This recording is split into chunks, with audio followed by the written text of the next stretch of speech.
Level 1, the zero. You're 23. You have $47 in your checking account and $1,200 in credit card debt. Your rent is $950. It's due in 11 days. You do the math 3 times, hoping the number changes. It doesn't. You work 38 hours a week at a logistics warehouse. Not 40. They keep it at 38 so they don't have to give you benefits. You make $14 an hour before taxes. After taxes, after the $200 you send your mom every month, after the $180 for car insurance, you have almost nothing. You eat the same 4 meals on rotation: rice and beans, ramen, eggs, peanut butter on whatever bread is on sale. You are not hungry by choice. You are hungry because the numbers don't add up and they never have. At night, you open your banking app and stare at it. Not because there's something new, just because it feels like doing something. You're not lazy, you're not stupid. You just started with nothing and nobody told you the rules. Level 2, the survivor. You're 27. You have $3,400 in savings. It took you 2 years to save it. You feel proud of it. You should. Most people at your income level have 0. You got a better job. $19 an hour. Full-time. You moved into a smaller apartment 40 minutes from the city. $750 a month. You cut everything that wasn't essential. No subscriptions, no eating out, no new clothes. The $3,400 is your emergency fund. You know that one bad month wipes it out, a car repair, a medical bill, one mistake. So you live with a constant low-level anxiety, not panic, just noise. A hum in the background of everything you do. You're surviving. That's not nothing. But surviving isn't the same as living, and somewhere in the back of your mind, you know it. Level 3, the worker. You're 30. You make $52,000 a year. You have $14,000 in your 401k and $6,000 in savings. By almost every measure, you're doing okay. You own your car. You split a 2-bedroom with 1 roommate. You go out twice a month. What you can't afford is to stop. If you lose your job, you have 3 months. Maybe 4 if you cut everything. You think about money constantly. Not because you're broke. Because you're aware. You see how close the edge actually is. You run the numbers. If you keep saving at this rate, you'll retire at 67 with about $400,000. That's $1,600 a month. You'll need more. You know you'll need more. You're not behind. You're just not ahead. And every year you're not ahead, you fall a little further back. Level 4, the climber. You're 34. You make $110,000 a year. You have a net worth of $180,000. You have a house. Your parents are proud. Your friends think you made it. But here's what nobody tells you. $110,000 in a high-cost city means you're treading water with better shoes. Your lifestyle inflated to match your income, nicer car, nicer dinners, a vacation once a year. You deserve it. You worked for it. But your net worth grows slower than your salary does. You start reading about index funds, about the 4% rule.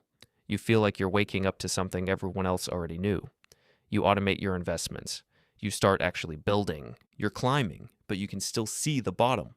Level 5, the 6-figure net worth. You're 38. Your net worth just crossed $500,000. You checked it on a Tuesday morning like you check the weather. It didn't feel like anything. You make $160,000. You max out your 401k. You have a brokerage account. You have equity in your house. On paper, you're winning. But you also have a mortgage, 2 car payments, private school tuition, and therapy twice a month, because the stress will kill you otherwise. Every time the market drops 10%, you check your portfolio 4 times a day and feel sick. You know you're supposed to hold. You hold. But it costs you something every time. The difference between you and the people above you isn't intelligence. It's time. They started earlier, or they got lucky, or both. You're doing everything right, and the gap still feels enormous. Level 6, the millionaire. You're 44. Your net worth just crossed $1 million. You took your wife to dinner to celebrate. You split an appetizer. Old habits. It doesn't feel how you thought it would. The million is mostly in accounts you can't touch without penalty. The house, the retirement fund, liquid, maybe $120,000. You're a millionaire who still worries about cash flow. But something shifted. For the first time in your adult life, Money isn't the first thing you think about in the morning. It's still there. It's just not screaming. You start to see how the system works for people who have money. Capital gains taxed lower than labor. Assets appreciating while you sleep. Compound interest isn't a phrase in a textbook anymore. It's something you can actually feel. You spent 20 years fighting to get here. Now you have to learn a completely different set of rules. Level 7, the operator. You're 49. Net worth, $8 million. You don't think about money the way you used to. You think about allocation, risk exposure, tax efficiency. You built this. A business you started at 39. You sold 30% to a private equity firm 2 years ago. They brought capital. You brought execution. Your income isn't a salary anymore. It's distributions, dividends, interest on capital you deployed into other deals. Money makes money. You used to think that was a cliche. You have a financial advisor, an accountant, and an attorney on retainer. They cost you $180,000 a year combined. They save you more than that.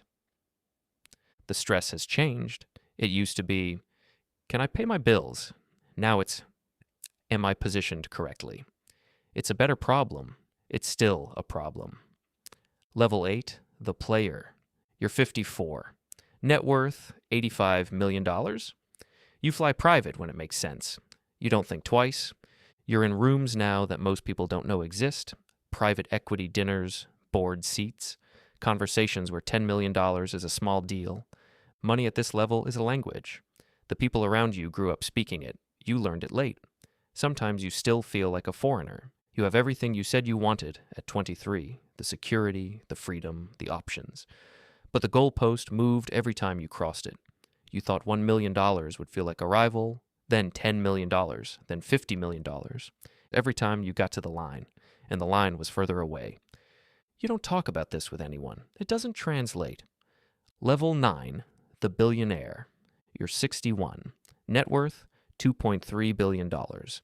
You know this number the same way you know your blood pressure. It's data. It's not identity. At least that's what you tell yourself. You haven't carried cash in 11 years. You exist inside a system designed for people like you. Drivers, assistants, chefs, security. A full-time team of 14 people whose job is to manage your life so you can manage the machine. Your wealth is not in a bank. It's in equity, in assets, in positions.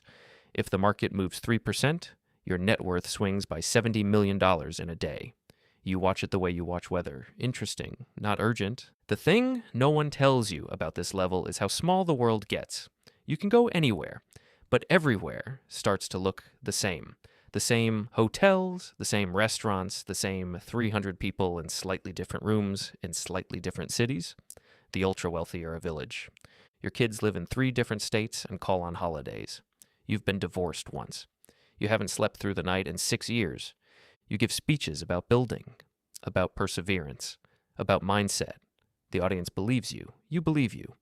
But somewhere in the back of your mind is the 23-year-old with $47 in his account, who had no idea what he was walking into. You made it. Whatever that means, you still don't know. Level 10, the cost. Here's what nobody shows you on the way up. The guy with $47 in his account sleeps 8 hours a night. His stress has a shape. He can name it. The millionaire checks his portfolio at 2 a.m. The billionaire hasn't slept through the night in years. Every level costs something. At the bottom, it costs comfort. In the middle, it costs time. At the top, it costs connection.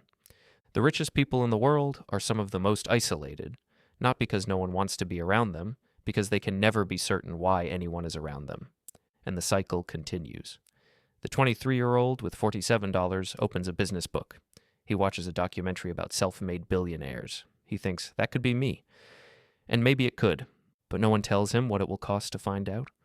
This is wealth, not a destination, a ladder, and every rung you climb, you leave something behind you can't get back.